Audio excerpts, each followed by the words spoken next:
Welcome, everybody, once again back to another episode of Let's Set the Round Table, or Let's Set the Tone, a round table discussion. We're noobs around here. That's perfectly fine. But hey, glad to have people back here. Listen, uh, media's been popping off lately, television, movies. I know I keep saying it, but I feel like ever since we get farther away from the pandemic, I think we're still getting caught up to some of these great ideas people are sitting around and doing. And one such of those, actually, I feel like is the Predator series. It kind of saw new life breathed into it, thanks to our friend Dan Trachtenberg. So, last week the newest film, the animated film Predator: Killer of Killers, dropped. And boy, is this something else. There's a lot of things I didn't expect, and watching it was pretty surprised. And I love animation, and I know we talk about animation pretty frequently around here. I feel, even recently this last Saturday when I was talking with Draston, the just animated anime, whatever you want to say, is a great medium. And it's probably one of my all-time favorite forms, if not honestly sometimes my favorite, period. I just don't have time to sit around and watch anime like that because I only do subs, not dubs, so a little bit trickier. But anyway, so once again, gonna do a roundtable here. Got a couple of goons out in the rafters on here to bring on, so um, we're going to kind of dive into this movie here, and kind of go from there. So first, I'll bring on the one and only Rohit Raju here. Let's see here. There he is. What up? Hi. What's Hi. going on? Not much, brother. I'm glad you could make it again for another Yeah. conversation. I know you're a busy guy, so I appreciate it. And I also know you're very passionate about Predator, one of these old school franchises that you have a lot of love for as well. So, Cooked up a story and dropped the six of us into a meat grinder. exactly. Exactly. Exactly. And next up, and also probably without further ado, the Dude79 is back as well to chat about Predator. Also, somebody who's pretty passionate about the Predator franchise. So, Yeah, I grew up on the original back in the '80s. One of the best movies of the '80s, in my opinion. It was just an amazing experience, and been really happy with the franchise as of late. It sort of corrected itself, get a new director in charge, and I feel like the franchise is moving in the right direction, with including Killer of Killers. all right, good, good. And honestly, before we jump into the movie, I wanted to at least mention that um, Dan Trachtenberg, when he took over the helm, and we got Prey a couple years back.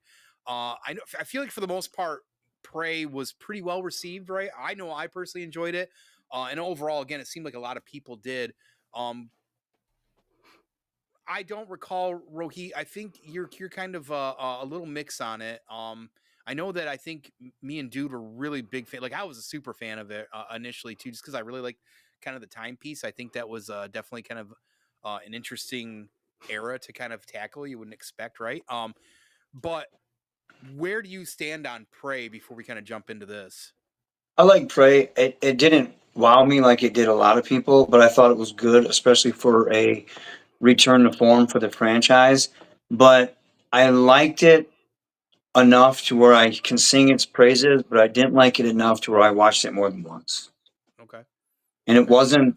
for me, it wasn't memorable, but it was still very good. Really? Okay, really? Yeah. Yeah. The only thing I really remember about it is the dog and the fight scene in the forest. A bad CGI bear, but nothing really you can really do about that. It's hard. I liked the Predator. There's a few things I do remember about it, and it's not a bad movie for not at all. Like I'm not saying that. It just did not like. I didn't think it was. It didn't blow my mind. Like a lot of people like blew people's minds. I actually like Killer of Killers better than I did Prey.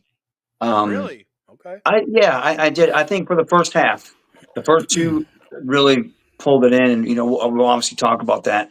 But I do like Prey. I don't dislike it. My mind wasn't blown by it. Okay, okay. And dude, I think you're probably a little bit more in my camp on that one, right? Yeah, like I really like Prey, and I know Rohit and I have I've made statements in the past where he's quick to call me on. He's like, "You think it's better than the first one?" And like, that's and the right. thing is, he's not wrong with that, because like I constantly find myself like quarreling about that. It's like I love certain elements of Prey more than Predator, but then there's things I love about Predator a little bit more than Prey. And because Predator came out first and kind of started things, that's why I kind of feel like that's probably where I'm leaning. I just think Prey does certain things good or better than Predator that makes it very competitive with Predator. Okay. But overall, I just the reason I liked it a lot is because Trachtenberg was able to take a franchise and do what a lot of us have always wondered about, like what would happen if we saw the Predator in different time periods. We know if it's been established that they've been around for a long time. It's like let's see where else we can go with these. Mm-hmm. And I think in that regard, he was very, very successful in doing so. Yeah, it definitely was. And I think we can all at least agree in some sense that, you know, the series needed some life into it, because the last movie that came out prior to that, oh my god, was absolutely. Is it called The Predator? Is that it's just what it called is? The Predator? Yeah. it is one of the worst fucking things I've ever seen. Oh god, it's terrible. And the thing that's so disappointing bad. about that is because Shane Black directed it and wrote it. Yep. You would think when I remember when they announced that and he was in charge, I was like, okay, we're gonna get back on track. We're gonna get back on track with this franchise, and he fumbled it so fucking bad. They wanted Arnold to be in that, and he looked at the script and said, "No deal," and that was it. That's a raw deal. Right. I mean, and this is a guy who at one point would probably take on just about anything. And for him at this point, especially probably because his time is a little bit more valuable, it probably has to be something good to draw him back in. Now, I don't know if you played the game, Rohit, but the video game Hunting Grounds is awesome, phenomenal. Yeah, I think I played it with you guys. Didn't we play it all together? Did. Yeah, you did. Okay, yeah. It helped us get through the pandemic for one. Yes. And two, you know, it was it was a direct tie-in to the original movie. You had the audio tapes, and you got Dutch in the game, or I don't know, whatever it was, but you know, it was a good start for the franchise. But and then, you know, again, you know, Prey comes out and was able to kind of breathe life back into it. So yeah. I do recall now that after I said that and you guys started talking, I'm like, oh, that's right. I've been around for you guys going bout for bout with Prey a little bit. So that's funny. I think there was a B&B episode a few years ago. There is definitely a B&B episode. I'm like, you gotta be out of your mind. I was so offended. Right. The guy's offended. Just gonna get to the chat. Julia, good to see you. Appreciate you stopping in. I know you're busy as well too. You probably haven't seen this, so be careful of those spoilers. And of course, one and only Josie Wales. Welcome, dude. How's it been? Good to see you. Well. Yeah, it's been a minute, man. Prey was awesome. He says didn't have to rewatch it, right? Rewatch. Yes, let's rewatch it. More like one of those comes on years later, and you can watch again. So, yeah, like I said, I've watched Prey a couple times, and actually because of this recent movie, been kind of itching to watch it again. Truth be told, so you know what I went back and watched? I watched Predators again. Mm-hmm. You know, it's and I actually like that movie. I didn't understand the hate for it. I mean, I know Adrian Brody was a weird casting choice, but at the end of the day, I thought it was fucking sweet, man. I really liked it. I did, and I was like, I liked it better this time, I think. Yeah. So I never finished the movie because I was like, this is fucking stupid. And I like Adrian Brody too. Okay. I was having a hard time with the thought processes of like, oh, they're gonna bring fucking Johnny Mechanic and Linda McCookie, and they're gonna drop them into a world, and like, what are they gonna do, right? But after watching this, I was like, God damn it, like this is giving me kind of Predators vibes. I feel like I need to go back and give it another chance. Also, the CGI, I feel like in Predators at times, especially initially, was like, and again, this is the dogs were horrible. When did that come out? Yeah, I think it was 2018 or something like that. No, maybe even less. Really? Maybe even earlier than that. It could have been like 2010. Yeah, I think I want to say 2010 makes sense. I think that sounds about right. Yeah, because Predators was probably 2000. That's what it was. The Predator was probably 2020, maybe 21. I don't know. I can't. That movie sucked anyways. But. Yeah, that's irrelevant. That shouldn't even be. That should be stricken from record. Yeah, they were searching Yeah, for autism juice. Like, get out of here. yeah, stupid. So Stupid. dumb. Dogs are dumb like trimmer walkers. Yeah, right. Trimmer walkers. Oh God. But yeah. So I think I need to go back and watch that. Clearly, I think I need to get another day in court. I do love Adrian Brody. I recently Dude, just took Brent on a Brody quest, so That it's was amazing, definitely by the way. that's pretty good. Well, wait till you see the cast. Yeah. Walton Goggins, Yeah. Mahershala Ali when he was going yeah, by his full name, Danny uh, Trejo. Danny yeah, Trejo, Adrian Brody, what's his face from Venom from Spider Oh, Man? What's the Topher guy's name? Grace. Topher Topher Grace. Grace. The vet, like when you look at that cast, you're like, oh shit, this is like these guys. Some of these guys are like all yeah. stars now. That's And you know crazy. what's interesting about that is because like if you look at Predators now in this light, I feel like Predators is something Trachtenberg could have came up with when he's trying to like change the scenery, go somewhere different, go Yeah. kind of crazy. Yes. I think that fits more into Trachtenberg's I agree. vision than whatever the hell Predator was heading towards. Right. Especially at the Yeah. ending of this recent film, like that's what it was for me. I'm like, God damn it! It was kind of like a spark. I'm like, I'm gonna have to give Predators a try because I know everybody else around me enjoyed it. I didn't like it. Like I said, I couldn't even finish it. I was just like, yeah, I don't know about that. Hey, what's up, Jeff? Jeff says can't stick around because I have gotten to watch it, but well, good to see you. Appreciate you popping in, buddy. And no worries. That's why I put the spoiler piece all over everything for the stream here. So, and with that, I guess let's kind of jump into it. So, I'm going to, first of all, oops, what am I doing? Learning how to do this damn thing as per usual. I definitely want to get. I have no idea what I'm doing. Clearly, there we go. Figured it out. Hey, everybody, I'm gonna have you, Rohit. I want to have you kind of start out and just kind of share your overall thoughts then of Killer of Killers. Now, I do want to preface before he jumps into it, and I'll have the link in this video. He did a Raju rant recently about it. It was a really good rant. So make sure to also check that out too, because he got pretty detailed on some of that here too. So with that, Rohit is gone. I'm Sorry, my sorry, dog Rohit came just in. left the building. Yeah, my So dog snuck in when he wasn't supposed to. Yeah, I had to it's bury the door barricade, and he just plowed right through. God damn it, dude. that's how it works. That's how it works. But Yeah, so he's like, if you see the camera moving, it's his tail hitting it. I'm like, oh shit. right, that's funny. That's funny. So yeah, spoilers. I liked this a lot. There, and like you said, you can reference my the Raju's rants, which thanks for putting that over. But I liked the first two real well. I thought they set the tone, and it was the last two where it kind of lost me. Unfortunately, they went full Independence Day and that last thing for me.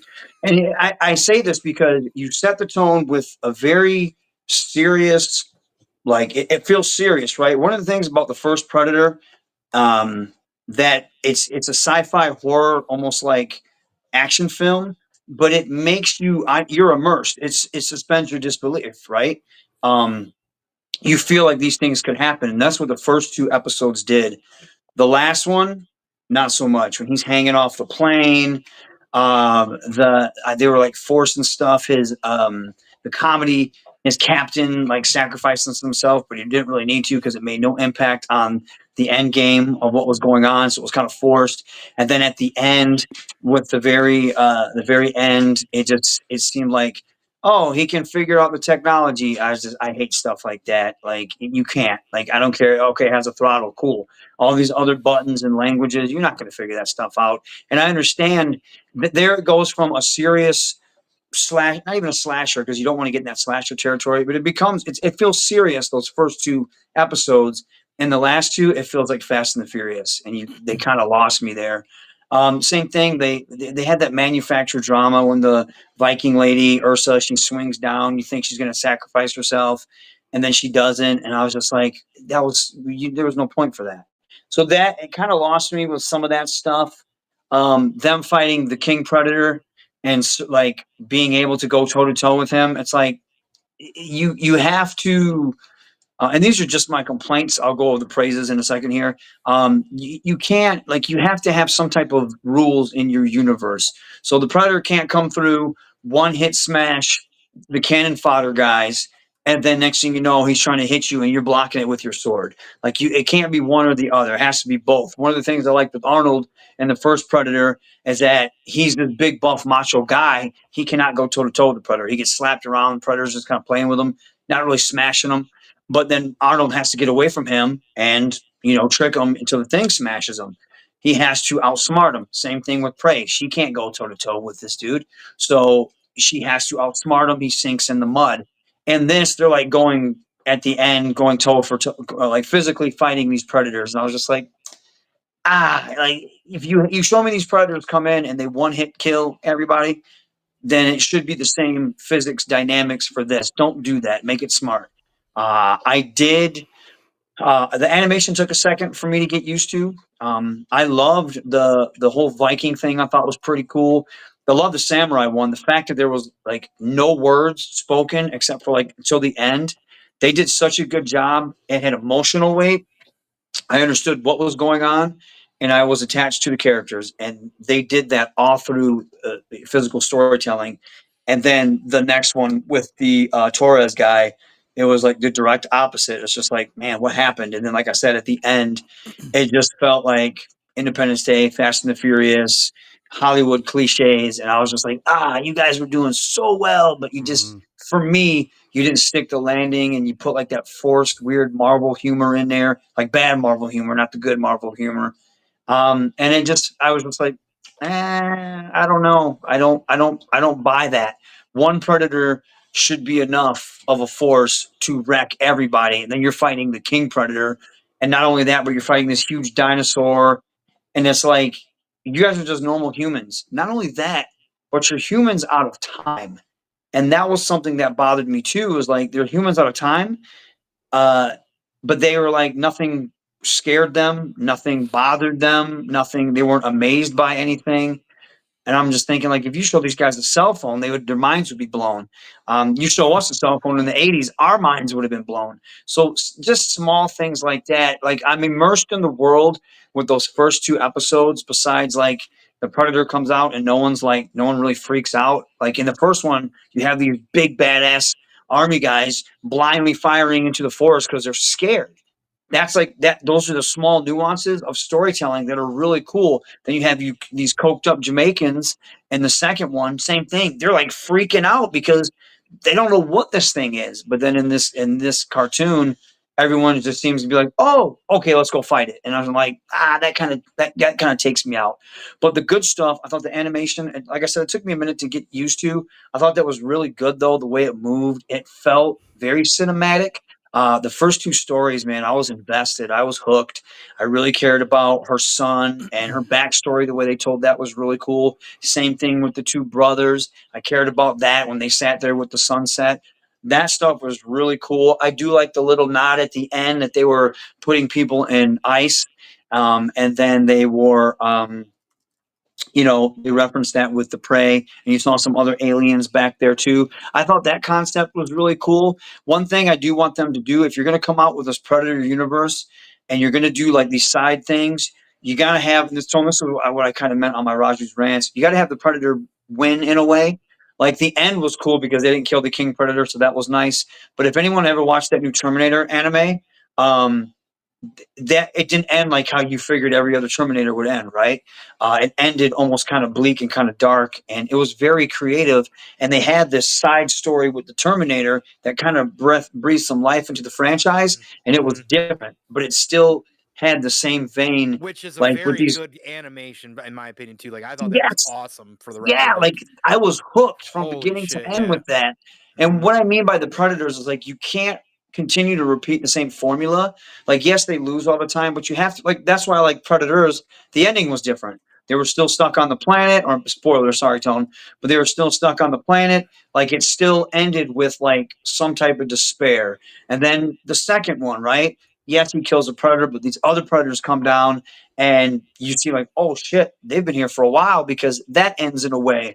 Same thing with Prey. They kill that predator, but then the other ones, they show in that little backstory the prologue with the Yep. animation, the other predators come down again. So stuff like that I think is cool. But if you're going to have these side ones, like you had one predator, he looked cool, he was dead. You had another predator, he looked cool, he was dead. And then you had the other dude, and he was dead. It's like, and these are just humans. Like they're not like, maybe they're supposed to be the top of the bunch, but they don't really come across that way. They just come in like they come across like these are random humans in a random situation, and they're killing the best hunter in the galaxy.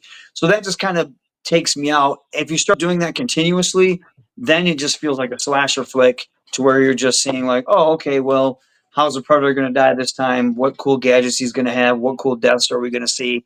And then you start to do that over and over again because they obviously want to milk this franchise right now. Once you start doing that, it gets stale real quickly. So you got to do some different things, which I think this anime kind of did a little bit. But with those predators, like if you want to make cool ones, make them survive, make them leave, make them win, something to where it's just a little bit different and it's not rinse and repeat after that. But overall, I thought it was really good, definitely worth watching.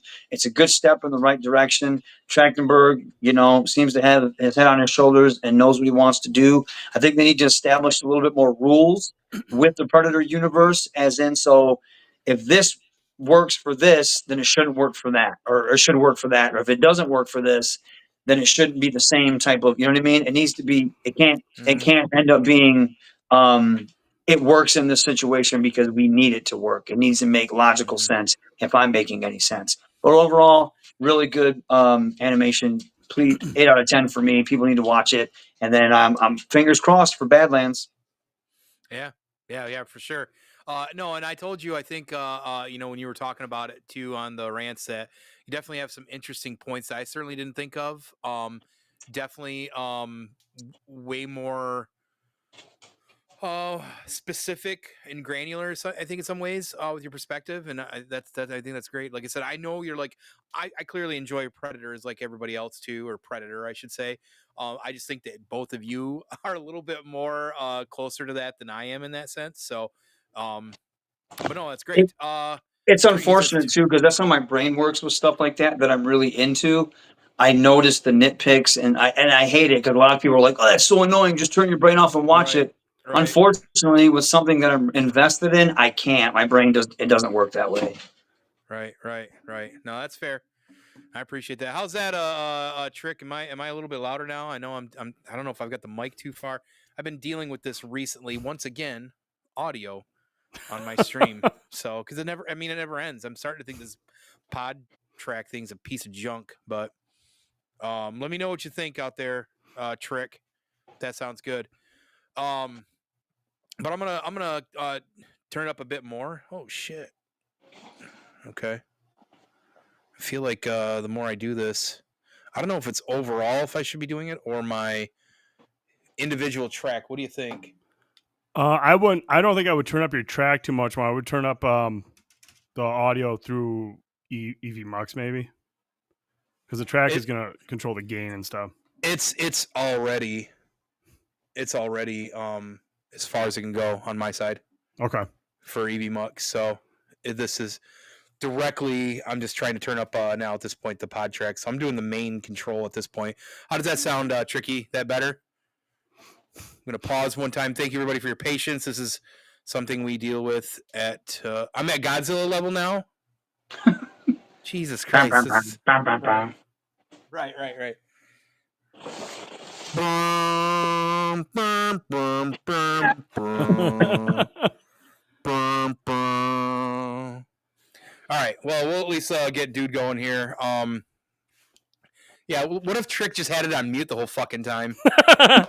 Not surprised. User error. I'm getting played, right. That's great. All right, Dude, go ahead. It is your turn. Take it away. Let's see if you can rebuttal all of that. No, I'm just kidding. No, I think Rohit makes a lot of fair points. I really enjoyed the first two stories, the Viking one with Ursa and her son Anders, and how she is like hell bent on killing this person that had her kill her own father back in the day. So she's hell bent, driven on revenge. and and how she loses her son, and how she realizes that the life that she's chosen, although she's trying to seek revenge, might not have been the best way to go about it, and it cost her son's life. And I thought that was a really strong story. And the thing is about the first two as well is like the art style, like everything just looks really, really good. The way they depict these eras, like the Viking era, and then of course in the second one, the Japanese era, they got all of the just the art and everything looks really, really good. The Japan one I thought was strong with Kenji and Kiyoshi, and their struggle as brothers and how their father kind of put them in a bad spot. So, I mean, those ones were really, really good. I thought they were really strong. The thing that I liked about those two, and that we didn't really see it in the third one, and I'll get to the third one in a moment, we saw a couple of times, and I feel like sometimes in the Predator movies they don't really make it a point to show this, but I really enjoyed how the Predator was depicted as studying everybody while they were in combat with other people. Just staying in the shadows, or up high, they're observing, learning the skills, learning the abilities of their of what they're looking for in the ultimate prey. I really enjoyed that aspect of it. They did really good. They did a really good job of showcasing that in the first two stories. I really liked how they did that. But then we get to the third one with Torres, and much like what Rohit said, it's just like it felt rushed. It really felt like it were just like, hey, look, we got to get this wrapped up so we can get these three over to fight the Predator King. I mean, nothing about this character, other than being told you'll never be a pilot, was like really something like they were really struggling with. We never saw the pain that Ursa endured. We never saw the pain that Kiyoshi and Kenji had to endure. We just saw a guy whose dad was like, yeah, you'll never be a pilot. And he goes into combat, and like I said, he gets into this plane, and I'm sure he's got some flight training. So I mean, he knows how to fly that. But like doing the stuff that he's doing was just like, oh gosh, like Rohit said, there's a scene where he's hanging on the side of a plane trying to detach a part of the plane that's on fire. As that happened, I was like, what the fuck just happened here? I was just like, what is going on right now? We had this grounded, gritty, awesome first two stories, and like Rohit summed it up perfectly. It's Fast and the Furious. You're just like, what is going on? Like, is this like, even my wife looked at me and she was like, I don't know about it. I was like, I know. And it doesn't help also that I feel like a Predator is more formidable and scary when he's not in a ship. Yes. You know what I'm saying? Like, he's in a ship, he's flying around taking out these planes and stuff, and I'm like, I'm not really surprised by this. He's flying a ship, a spaceship, and he's going up against old World War II planes. I was like, this isn't really a hunt for this guy. This has got to be kind of lame. A Predator is more of a threat on ground, on foot, outside of a vehicle. Those are the battles I want to see. So not only is Torres not really much of a threat to the Predator, but like just the combat itself, I was like, this feels like it's beneath the Predator, and then to get beat by a guy who was hanging out of a plane and all this stuff, I was just like, okay. I didn't really care for the third act. And again, that part of it bleeds over into the final act with the battle with the big Predator. When Rohit said, Independence Day, I immediately remember the scene where Will Smith's like, I can fly this thing. I've seen its full capabilities. I know what I'm doing. And I was just like, I remember seeing it, and we was like, what? I'm fully aware of its capabilities. I know, which translates to, I know what all these buttons and controls do. Right. I want you to hit buttons. I was just like, and I mean, I get it. There's got to be certain plot, shortcuts to get from point A to point B. But like what he said, man, do something that makes sense. That explains things a little bit. Like, I don't know, Torres gets blasted with a bright light and he absorbs a bunch of knowledge from a Predator. Just something that makes a little bit more sense for a sci-fi future. Not just like, yeah, I know how to fly this shit. It's just like, okay, man. But you get into the battle with the giant Viking. Now, I can't help but wonder, is that big dog thing or whatever it is that what we see in the Badlands trailer that's jumping around in the fog? At the end of the trailer, I don't know if you guys remember in the trailer for Badlands, the Predator's standing there in the woods, and you see something jumping around, and it looked a lot like it, but it was kind of obscured by the fog. But I was just like, I wonder if that's the same creature, if that's the same planet we're going to be on for Badlands.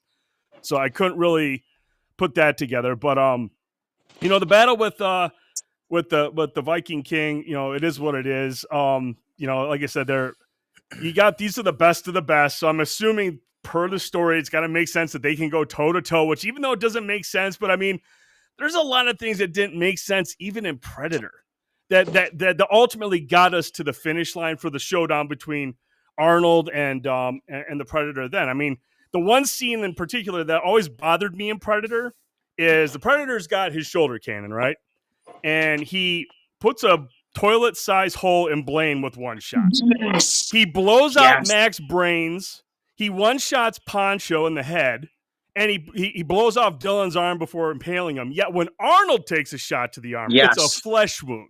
Yes. And so I was always like, okay, I mean, I get it. He's the hero. But I mean, again, you got to get the hero to the finish line for the big battle.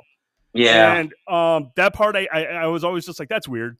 But like, that's always going to be a thing. And I don't know if a director will ever figure it out. I really don't. Because I mean, at the end of the day, it's a movie and we got to see the hero one. But at the same time, maybe we don't. And I think Rohit's right, man. If we're going to sit there and make this Predator formidable, he has to win at some point. And I do feel like the way that Trachtenberg is taking this franchise, I feel like we have a higher chance of an ending where the Predator might win one. Set something up for a sequel. The Predator kills off the hero and everyone's like, oh, I mean, imagine how awesome that would be. Mm-hmm. We get a movie where the Predator comes on top and now all of a sudden he's not 0 for 9. He's 1 for 10. He's got a win there. You know, it's just like right. And I feel like that's something that Trachtenberg can do. And so I hope that's where they go with this eventually. But yeah, I mean, it was the only thing I would say I liked about the boss fight against is the way that Ursa sacrificed herself. Is I love the fact that she told those guys, do not avenge me, because the vengeance is what got her son killed. And that's why she was paying that forward to them, saying, don't avenge me. Let this go, move on. And I thought that was a full circle moment for her character. So I actually really liked that part when she said that, like, don't avenge me. And then she goes up and gives herself up for it. And that part I was okay with.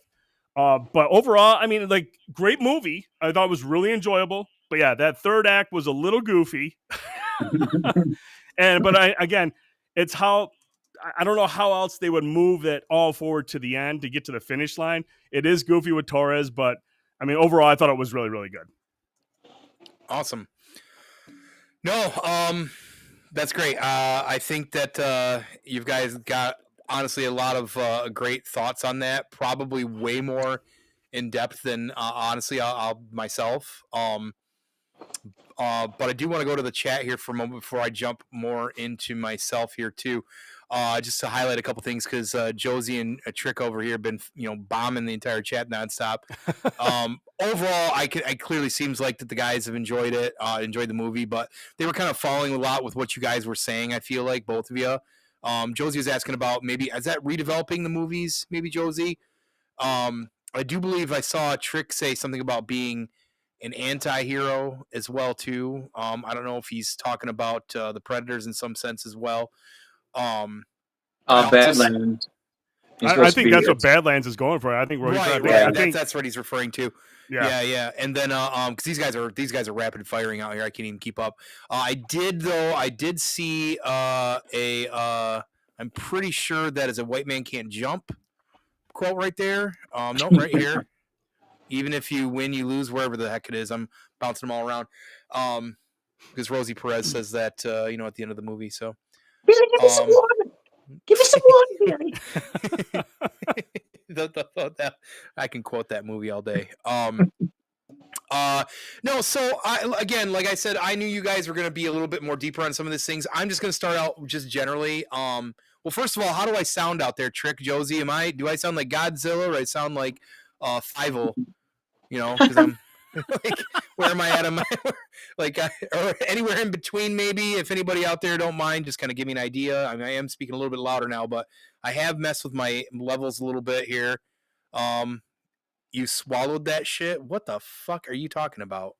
Is Josie drinking? He must be. I'm Wizard of Oz level. It's a little tin canish. Yeah, because I turned it up. I knew that was going to happen.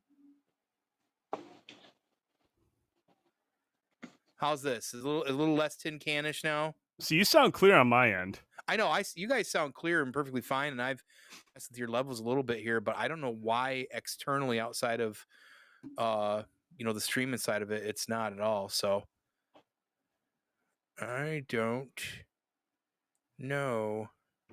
I think you're good, man.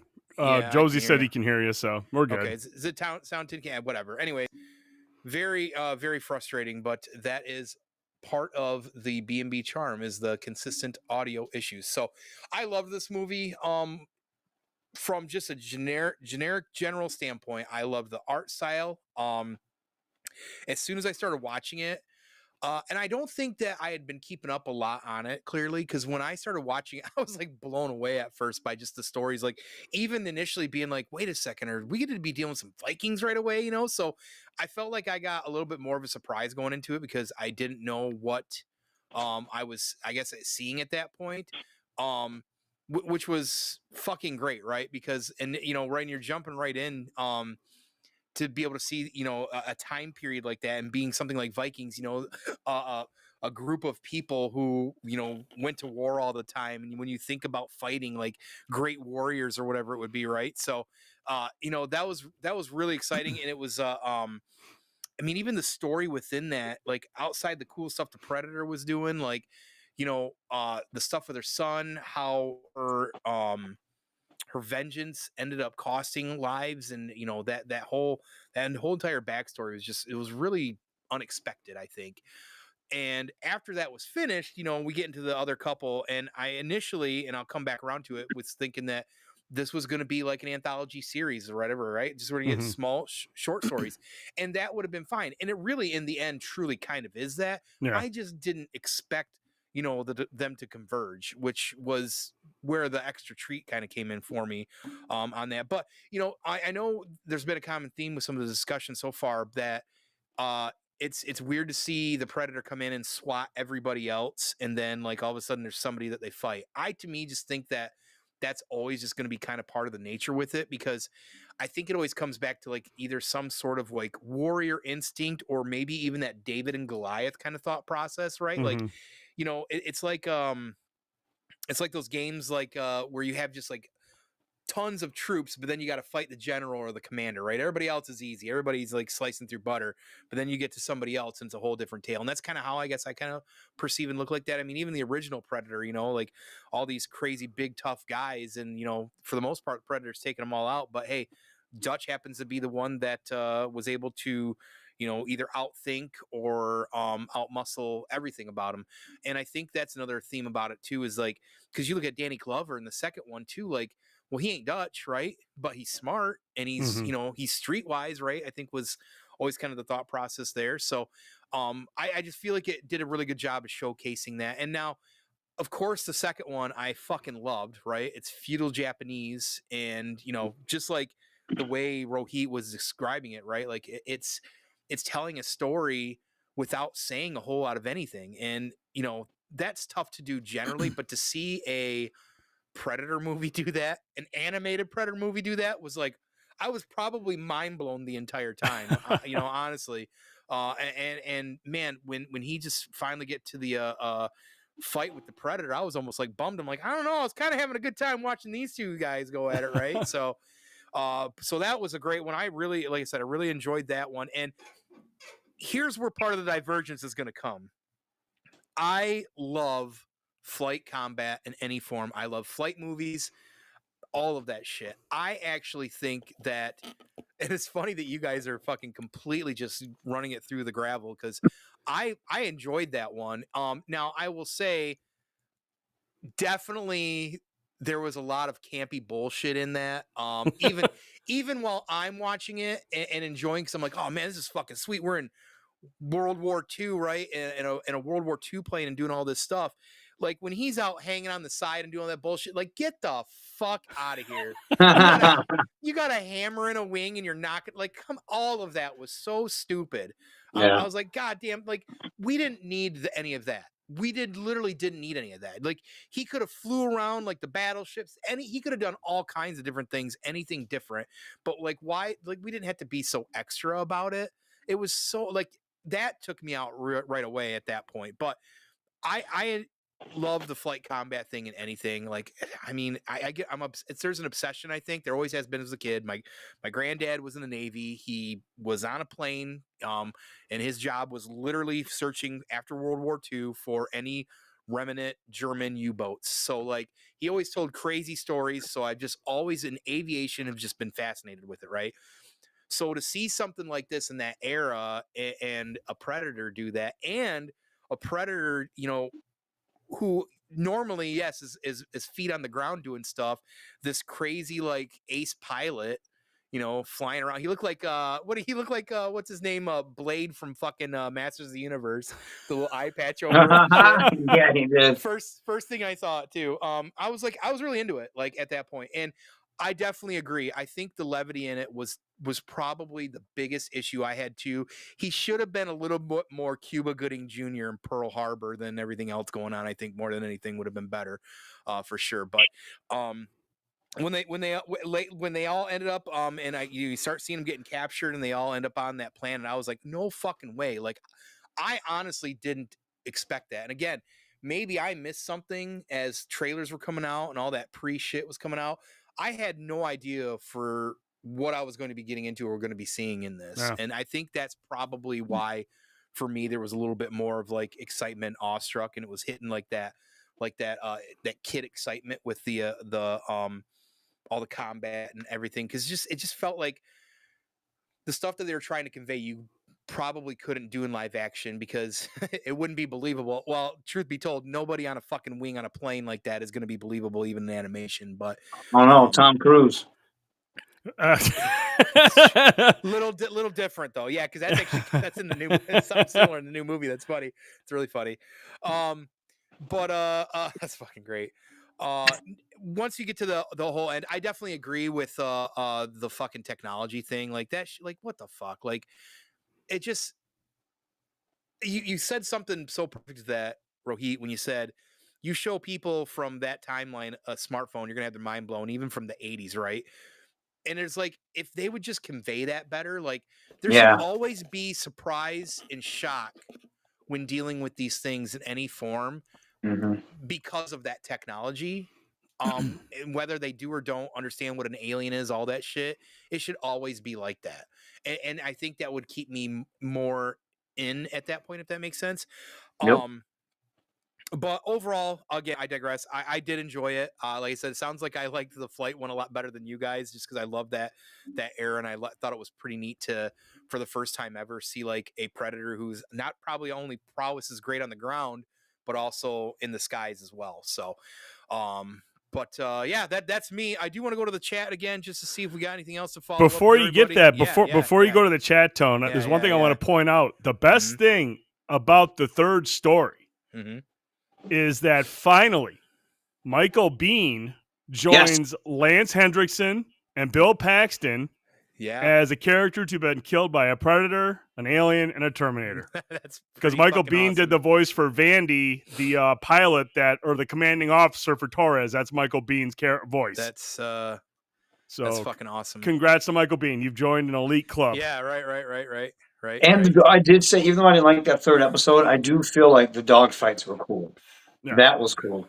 I didn't like, though, how he was like, let me turn my engine off, like as if it was going to cool down right away. It's right. Like, come on, man. Yeah. I mean, if it nosedives, maybe that's how they did a lot of that stuff in the old days of those old planes. Like, but like literally the thing's on fire and he's crawling out with a fucking hammer. Get the fuck out of here. I mean, I know we're going for cool and I know it was an animation, but like everything else was like felt pretty grounded and was keeping me invested. I mean, listen, I know it's an alien from another world as well with crazy technology, but like, come on, I believe that more than I do a guy out on the wing of the plane doing that shit. Yeah. Josie said interstellar travel defeated by an inferior pilot and a parachute. Yeah, well, is what it is. Yep, we're definitely gonna be talking about that here, I think, in a moment as well with the musket.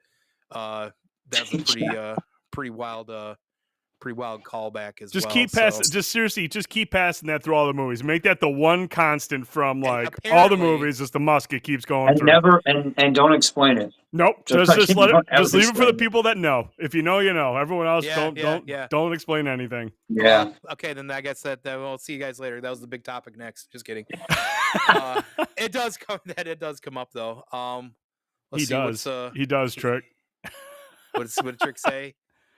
Didn't Will Smith defeat him? Yeah. Well, he drops the parachute on the front of its ship, yeah. and then it crashes into the side of the mountain. Yeah. And Dunstan. Is that when he goes, "Welcome to Earth"? And welcome to Earth. Welcome to Earth. Welcome to Earth. All right. So, what I want to do now is just kind of go around everybody and just take a short moment here and just kind of say, like, maybe what was your favorite moment there overall with it, Rohit, if you don't mind. I'm just trying to check out my controls. I'm a sucker for samurai, man. Yeah. And into feudal Japan, that whole episode was top tier for me.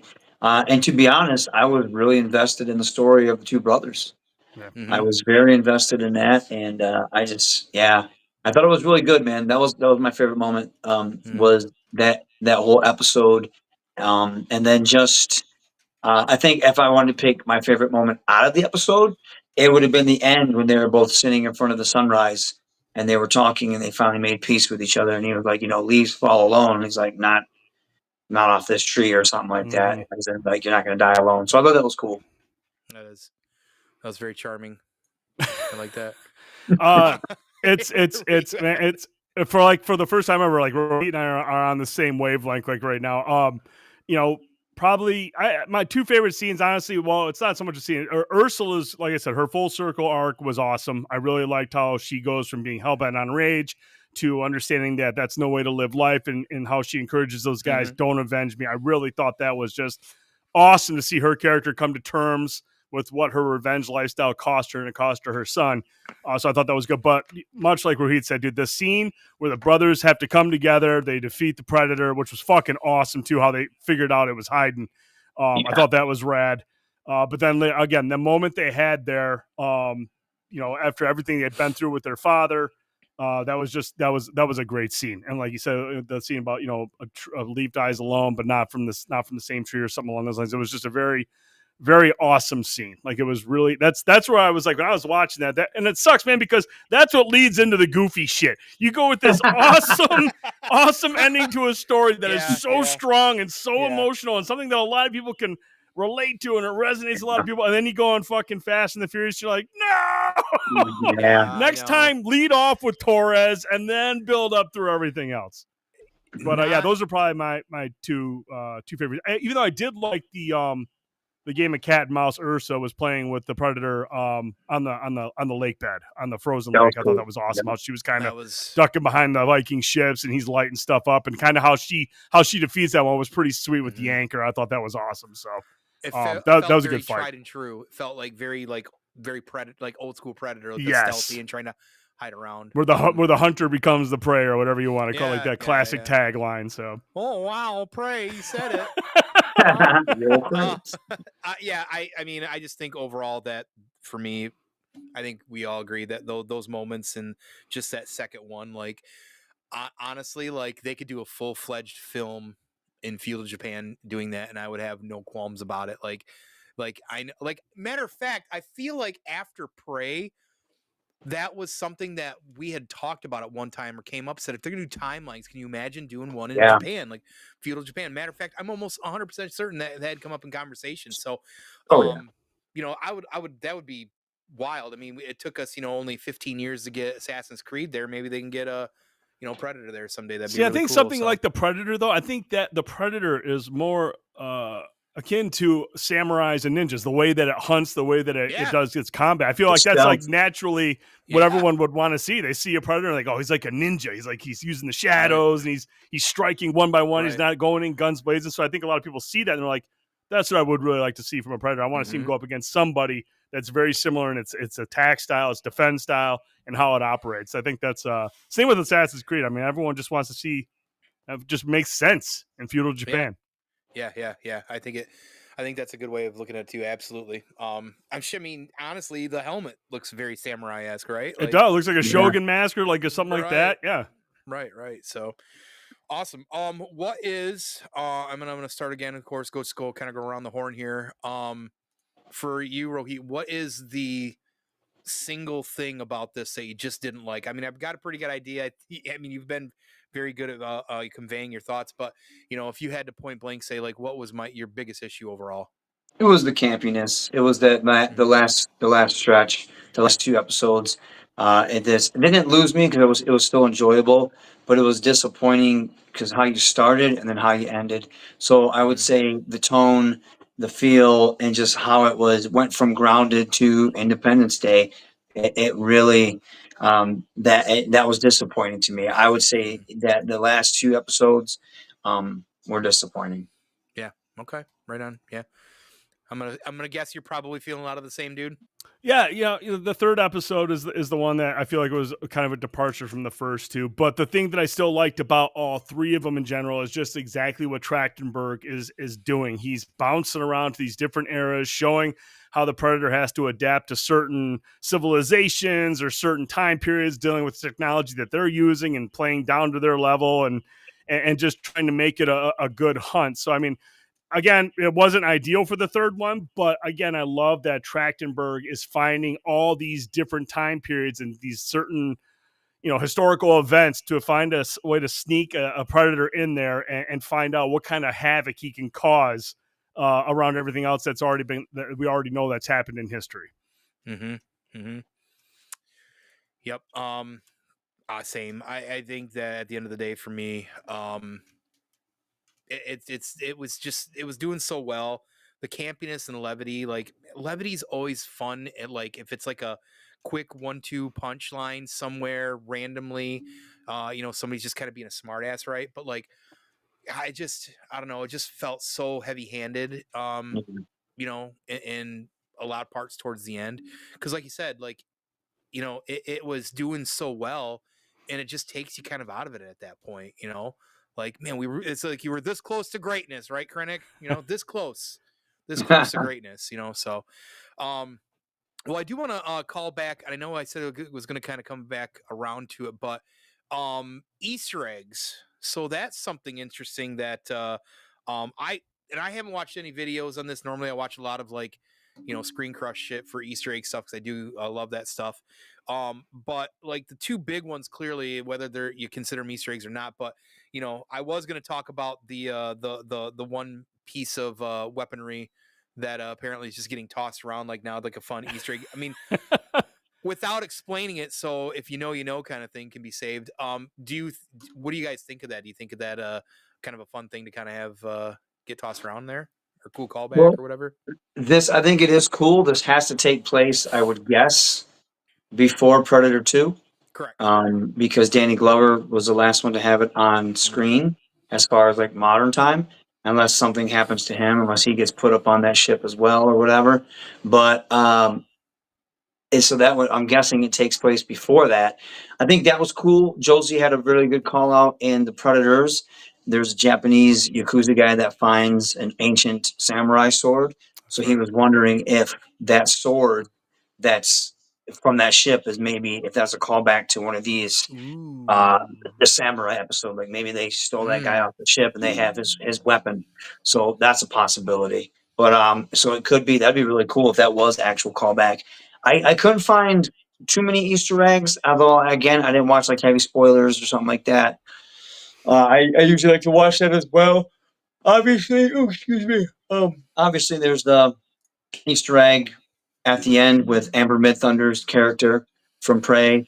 And then I know there's other aliens and other like people that I didn't really get a chance to see because it was going by so fast. And they just kind of focused on that. I thought that was cool. I really hope, I know in the timeline, at least in the comics, Dutch has vanished. They don't know where he is. Mm-hmm. So I don't know if I want them to do anything with Dutch just because current protocol with Hollywood is, take the character that you loved, especially if they were very masculine, and just deconstruct them, crap on them, make them stupid, and dumb them down just to make the new characters look good, and then kill them off in a horrible way. They did it with Terminator. They did it with Star Wars. There's a few other franchises that they've tried to do that with too. So I kind of just leave Dutch alone, leave Arnold alone. Don't go back and ruin his character. But I mean, if they did it correctly, that'd be awesome, and they actually treated it right. That'd be great. I'd be all for it. I just don't think they would. I think they would really try to dumb him down to make their characters look better. But yeah. Other than that, I know there are other Easter eggs that I didn't catch. I have to go back and watch it again or watch one of those videos. But yeah, the gun, I think that is pretty cool. And I'm curious to see, does this take place before 2 or does it take place after 2? And is there some type of nonsense that happened with Danny Glover's character? Yeah. See, I think what was it? The first time we see the pistol is in Prey when the Predator kills one of those French hunters. That's where the gun is. He has timeline, right? You're talking, or you? Yeah, I'm talking about like that's timeline. Timeline. Oh, so that was from the French hunter. Yeah, the French hunter when he picks it up, it's that pistol. Yeah, and so it would go. It's in 2. Yeah, but in terms of like historical timeline stuff, it's first in Prey, and then I'm assuming if he gives it to the World War II guy, all that stuff is before Danny Glover. So it goes Prey to this kid. And now maybe he loses the gun somewhere on a ship, and then that Predator gives the gun to Danny Glover and Predator 2. I think that's the way the timeline would work. Does he even still have the gun? Who's that? Did he drop it when he got swallowed by that monster? That's a good point. I don't know if he had the gun afterwards because I don't think he takes any shots afterwards. Yeah, it could still be on their world. Which would make sense. They'd probably pick it up, put it back in their ship, and then when that ship goes to Los Angeles, that's when they would give it to Danny Glover. So I thought that was cool. Like I said, and I think that's something where they can just pass that along. I don't need any more explanation. I know where it came from, and I know who's had it. Leave it at that. Right. And to go back with what Rohit said, I love the idea that there's a possibility that Dutch or Harrigan are in cryostasis. But let's leave it at that. I just love knowing that that's more than likely where they're at. Yeah, but that's all I need to know. I mean, Emmerman Thunder, Naru, obviously she's going to be a focal point going forward if they do revisit any of the characters. But the fact that Horrigan's probably there and Adrian Brody's probably there somewhere. Even if you didn't get off the planet, I'm just going to assume that's what they're acknowledging. Anyone who's beaten a Predator has been recaptured and put in cryostasis.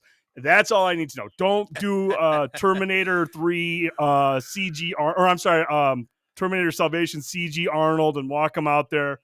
We're good. We're good. But I do wonder if they captured Harrigan because obviously this is something new that they've just done with, again, so they have to really tighten up the lore because they see him at the end and they give him props and they give him the gun and they leave him alone.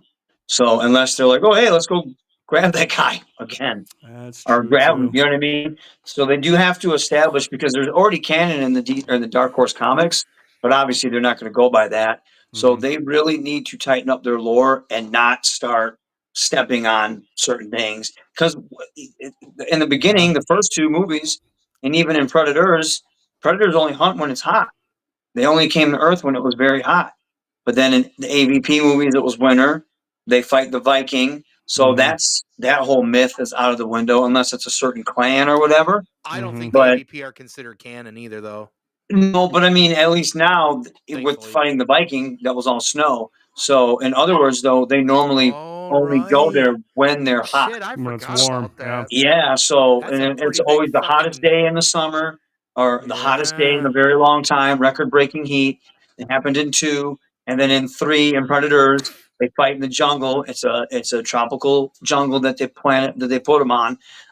So all that stuff that was an established canon, but now that's kind of like off to the wayside. And I don't think it was very hot in Prey. I can't really tell because it looked gray and gloomy. So I couldn't tell if it was like supposed to be hot. Maybe it was muggy. Maybe it was muggy. Yeah, maybe it was warm and muggy. Maybe, yeah, you know what I mean? I couldn't tell, but the way everybody was dressed as well seemed like they were dressed for cold weather in a sense. So I don't know. It just seems like they just kind of got rid of that. So they do, in order, if they're going to make this a thing, they do have to tighten up their lore. They have to tighten up what is what, so they're not stepping on things. Let me ask you this though: if you're a badass hunter, okay, you're a badass hunter who uses night vision or heat vision. wouldn't it be easier to spot people in cold weather? No, You would think so. if you're in this huge open area, like you're looking into a jungle full of heat and all this stuff, you're like, oh man, I can't. I'd be like, I gotta try to find these. But if you're in the freezing and it's cold, I'd be like, oh, there they are, like 2 miles away. I mean, like easy to find your prey and just go after them. Yeah, plot armor. Yeah, right. I am so, and those that's some good stuff to bring up as well. But I am looking at a couple things here. So I looked up some Easter eggs. There are people out there talking about they think that is the actual sword. That sword is the sword from the original character from this movie, and then the Predators movie. They think it's probably the same sword. Not 100% sure, but that seems to be the tie back to that as well. Let's see, what do they talk about here? Talk about that, and then of course we talk about the gun. The other big one I think out of this that is pretty interesting. I'm gonna see if I can share this too real quick. Bear with me, I'm still learning shit, right? Let me know if you can see that. I was wondering about this. Check that out. That's the first thing I thought but I couldn't tell. I was like, is that Dutch? Oh, I bet you're supposed to be. I mean, it was like it's very obscure. Like you can't really tell, probably for likeness or what have you. Yeah, they got to give him credit. Yeah, but I mean, it looks like he's kind of got a flat top, at the top there. But he looks like Duke Nukem if you were like to obscure his face. I was like, is that Duke? Yeah. But it's a little obscure for a reason. I wonder though. Yeah, I think maybe to toss it in there. Well, the history is supposed to be, because if you ever watch any of the movies, they mention him without mentioning him. How there was the Black Ops mission, and then one survivor happened, and he said they fought something that was otherworldly. They say that like all three movies, I believe. So I believe so. And then there's also where he's supposed to be on Earth for a while. He disappears, and then his brother ends up trying to find him. John, I forgot Dutch's last name, but his brother John tries to help him. But that all again, that's all old comic lore. So who knows? I guess my other question though, if it's Dutch, now here's the thing: when they brought Torres aboard the ship, was he in a cryosleep? Was he in a cryosleep too? Did he wake up? Because if he didn't, then that can't be Dutch because it hasn't happened yet. But if he was in a cryosleep, then who knows how far ahead, he was in a cryosleep for? Because if they had the Viking in there for a while, if they had the ninja in there the samurai in there for a while, then you got to jump into World War II and capture him and cryostasis him. If that is Dutch, then clearly he's been out for a while, because then you would have to wait another 40 years to get to wherever they were at in Predator to freeze him to have him in cryostasis. Yeah. Because they never established anything about time travel. It's always been, I mean, right now anyways, it's been set up as, look, we're just putting these people in cryostasis, which is not the same as time travel. Oh, yeah, and I believe that's a whole new thing they established with this movie. Yeah, I don't remember any cryostasis for any of this stuff. No, I think this is all new things that they're just going with now at this point to, I guess, maybe add new lore or something interesting, because my guess would be with this movie is this takes place after Predator 2, at least somewhere in the future-esque, right? Because you've already got a Viking person, you got a Native American in there, and potentially now we might be seeing Dutch in there. So that was at the end of that when they were showing that, but when Torres got captured, I don't know if we ever technically saw him in cryosleep. I think he does. I think he does come out of cryostasis because he's the last one. He's the last one to go into the cell with the other two people who are awake. Because I think they wake him up, and then they put him in the cell with Ursa and with Kenji. Yeah. Interesting. Yeah, that's very interesting. Unless that's one of those Easter eggs that is just there to keep you guessing. Yeah, make you wonder. It didn't show Dutch, but is Dutch in there now? Like somewhere down the line, is Dutch going to be in there? Which is cool. I'm fine with that. I mean, that leaves things open for interpretation. And I could see them if they didn't have Dutch in it, they would do it animated and just have Arnold voice them. I'd be on board with that. That'd be perfectly fine. That'd be great. That would actually be really as long as they don't fuck up the character, don't fuck them up. That's all I'm saying. Don't do this usual Hollywood bullshit they'd be doing. in the Don't do comic, that. don't Dutch and Gary Busey's character, don't they go lock horns for a little bit? Yes, and Dutch escapes because Gary Busey is they're trying to keep him imprisoned, and he escapes, and that's when he disappears. That would be Right. awesome if they did an anime or like one of these killer of killer things, or like where they kind of explored that, because I always thought that because that's where in Predator Hunting Grounds, a lot of those tapes with Arnold, he's talking about that. So what was Gary Busey's name in that? I can't remember his Let's talk character's about name. buttered sausages. But like yeah, I all remember those the Predator. tapes. They had a real Predator on set. They had a real Predator on set on my movie. right. But yeah, I think those tapes were all based on those interactions from the comics between Dutch Yeah. and Gary Busey's character. Yeah. And for the game, you're saying? Yeah, there's a lot Yeah, of in the lore there, game, too. the tapes that you listen Okay. to. Yeah, I can't remember his character's name, but yes, they were grilling him, and he ended up escaping. And then his actual real life son plays like his son character in Jake, the yeah. Predator. Yeah, God, I hope they. Well, somebody was saying earlier in the chat about DNA, and I don't know. I think they established that in that movie, but I could be wrong because I believe the Predator didn't they? Wasn't he sucking out? Maybe he was sucking out, but I always thought he was just draining the blood from the body and then cleaning the skeleton Just as as a trophy. trophies. Yeah. That's what I thought he was doing. I don't think they were But- doing it with DNA. I don't think they did DNA until that last horrible movie. I feel like that's just going to complicate things if they start going down that route. You know, I mean, Yeah. certain things are fine. That's what I'm but saying. You gotta tighten it up. You can't have Yes. so many different things because the original Predator worked so well because number one, you didn't know anything about the Predator. You didn't know what it was. So it's that instant mysticism. Number two, it turns out when you see what it is, you're like, oh shit. And then of course Predator 2, they really tease you with the gun, saying like, okay, they've been here a while. And then you see the skulls. Right. And I think there was a dinosaur skull. Obviously, there was the alien skull. So there's Agent Keys. So you see, like they keep teasing it, but now if they're really going to want to make this a thing, and obviously they're trying to pump out content and movies and shows, you gotta figure out what the lore is and stick by it. Now, isn't the thing? Now, here's the thing. Like, I'm all sitting there going, "Oh man, screw! And the rules of the universe. Don't start messing around with DNA." Isn't that sort of what like they were hinting at in Alien Romulus? What they were doing with on the ship? Wasn't that like they were messing with DNA? Remember they injected the rats with whatever was from Prometheus? Yes. Wasn't that kind of DNA shit? So like now it makes me wonder: are they going to start dabbling in DNA? Because we know they're bringing them together. Wayland Yutani is present in Badlands. Wayland Yutani's working on DNA stuff in Alien Romulus. God, maybe they are going to do it. I don't even know anymore. Well, maybe they can actually do a good AVP like that makes sense, like in the future instead of like, 1994 fucking United States or Antarctica or whatever, whatever. Because they were trying to establish like, oh, well, the Predator's been coming here all the time. Oh, look, so have the Xenomorphs. And in 300 years, the Xenomorphs are going to be new to the humans again. It's like, yeah, that's the thing I'm worried about them doing. Dumb. Because the alien Earth looks cool, but it's like that's supposed to take place before the first Alien.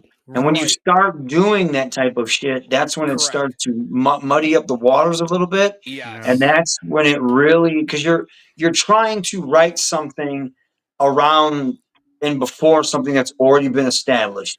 And that's when you get into tricky waters, muddy waters, and you can really fuck things up there. And they need to. That's why it's like sometimes you just got to stay away from it and do your own thing. Like Romulus was smart because it kind of did its own thing. No, actually, it didn't because it was because they end up having her fucking pod on the ship. Damn. Yeah, you got to stop doing that shit. Like, come on, man. Like, see, you can't rewrite history. And they do that stuff to keep these to try to modernize it, to make it interesting for people going forward. And they do it and they do too much. I mean, like you said, like Rohit said, if you just simplified it, but not make it overcomplicated where you're just completely alienating everything that's been established before it, that's where you piss off the fans. I don't care if you want to move shit forward and modernize it and try to attract a new audience that's, can understand things a little bit better. But at the same time, don't trash the original stuff. It's got to and that kills, and we see that a lot with franchises nowadays. They they want to change something that already has the established fan base, and then you piss off that fan base that's going to come see your movie regardless, Yeah. and they're going to continue to be involved in your universe, but instead you piss off that fan base. Not only do you piss them off, but then you blame them for not liking the direction you went. Well, you took something that they're already connected to and you changed it when it wasn't broken in the first place, but you're trying to fix something that's not even broken. And you see that a lot with Marvel does it a lot. Star Wars has done it a lot. A lot of these franchises are doing that. Like you said, don't mess with what brought you to the dance. That is a recipe for disaster. Right. And see, you make a good point there, Rohit. The last thing, and I'll let you go, Tony, here in a second. You mentioned Star Wars and Marvel guilty of that stuff, and that's all from the top at Disney. That's all Yeah. Disney. And who's overseeing Predator and Aliens? How can we make this thing a lot of money? You know, you've got two great directors, Fede Alvarez and Daniel Trachtenberg, who understand the assignment, who respect the IPs, that love where they started. But I mean, you only have so much director control when it comes to the execs and the suits at Disney. And eventually they're going to come to the director and be like, hey, that's a cool idea, but nope, that doesn't fit our plans to, make money off of this. Let's put a little baby Predator in it. We can give him a little name. He can be very cute. You know, Yeah, that's what it's just like you mentioned Star Wars and Marvel, and it just makes me freak out because that's Disney and they own the rights to Predator and Alien. It's like, we're doing this? They haven't learned yet, apparently. Hopefully, I'm not going to write it off yet. I'm hoping Badlands is awesome. I'm hoping Alien Earth is awesome, and I'm hoping maybe the third time's the charm with these properties. Like let's move them forward, but have them be fucking awesome. Well, it'll be awesome until they start making money, and then they're going to be like, "Ooh, how do we make more of this?" Yep. Well, that's always the problem with those franchises, and when you're talking specifically Disney too. Again, that loves to do that shit. I do think that, what it seems like with Alien Earth, because like it's like, okay, well, what are they doing there? So before Prometheus, I have said recently, and Rohit, I don't know if I'd said this to you, but clearly there's a ship that's landing. Okay, makes sense. Okay, we know some of that shit had been around prior or something like that. My guess is this takes place between Prometheus and Alien. Okay, I saw this, and that makes sense to me because, okay, Weyland Yutani, there's a reason also partly why they want the Nostromo to bring stuff back, because they kind of already knew it from Prometheus, right? So that kind of makes sense that if this stuff landed and they keep telling Nostromo, like, do this, do that, and do whatever, because they want this, they want the weapon or whatever saved. So it almost seems like when you look at that, like, were they kind of aware of that? Like, why were they so persistent on getting something they don't understand or know about, right? Outside of just like, oh, we want to play with it. So I think there is room for a little, not retcon necessarily, but interpretation to do that. So, but if it's prior to Prometheus, then, and again, I don't know the timeline of this. I think I got it for you right now, Tone. Yeah. Alien Earth is set in 2120, making it 2 years before the events of the original Alien. There we go. And between the events of Alien Covenant and Alien. Yep. So that's fine. So that makes sense, at least time wise, for that sort of setup, because they're already dealing with that stuff anyways, and it's recognizing those movies. So okay, so that could work. Now again, AVP didn't work because they were campy as fuck. You all of a sudden had predators in the cold. You had aliens apparently hanging out on Earth long before all of that, listening to fucking Katy Perry or some shit.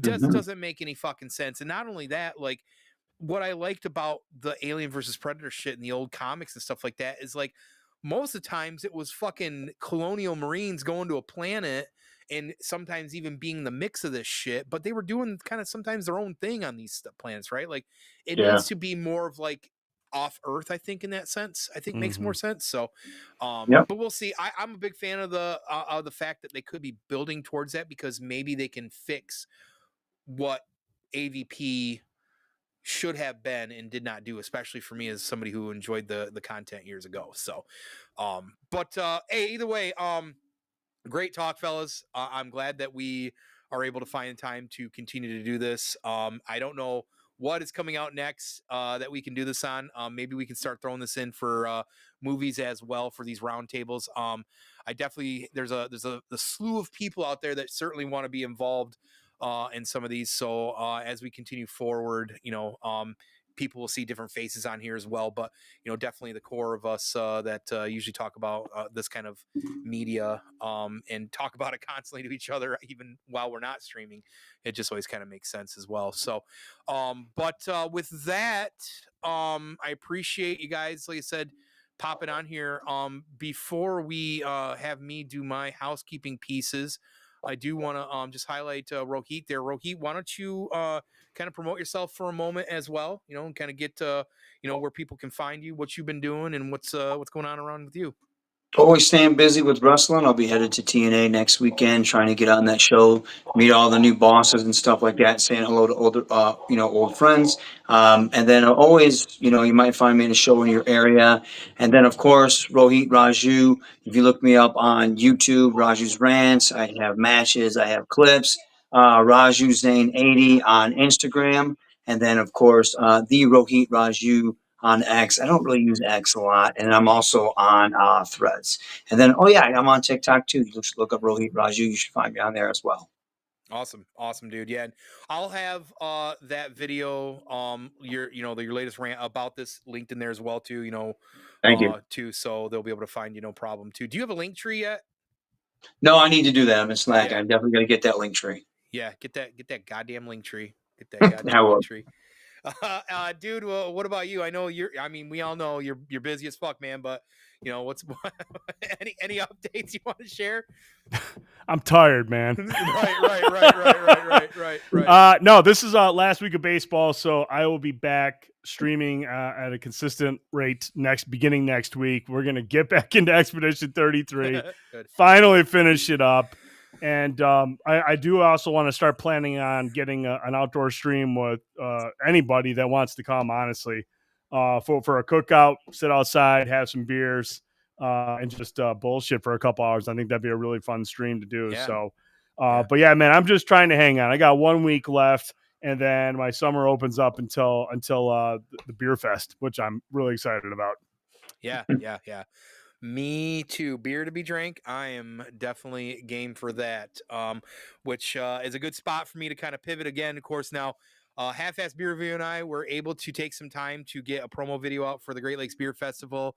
We want to do some more coming this summer too, so hopefully we can get you involved as well, dude. But we needed to get something out there for sure. Pretty funny little video. Just prepping for that. We got some more content we got planned coming, but definitely excited for the Great Lakes Beer Festival, August 16th. Make sure to, of course, check out Half-Ass Beer Review. He's always dropping great videos, craft beer content throughout the week. When he can, he's been pretty busy. He's actually trying to get his CDL right now, so he's going to be big mother trucking soon. Pretty exciting. Hopefully we can do some overnight truckings, and I can get to honk his old horn, if you know what I'm saying. And then, of course, 7 Dungeons every Monday, live 7 p.m., except for the last couple weeks.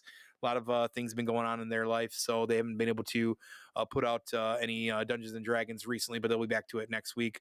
And then, of course, make sure to check out Truth Beer Consequences weekly. They drop new content usually Fridays, really, really, really early on a Friday or late Thursday, depending on how I look at it.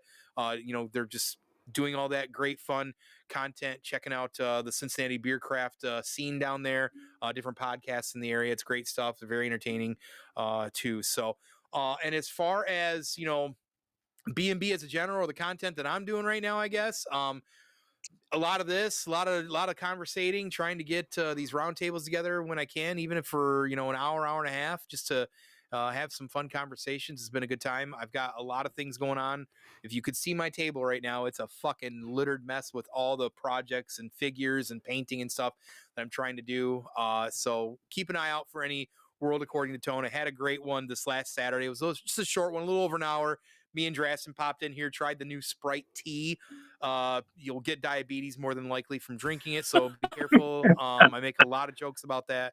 I had to amputate my foot by the time we were done with that. But we just kind of hung around and talked, shot the shit about a little bit of this. And then, of course, somebody brought up Kingdom Hearts in the chat, and I got triggered pretty fast and went from Banner to Hulk in no time for sure. Oh, Lord.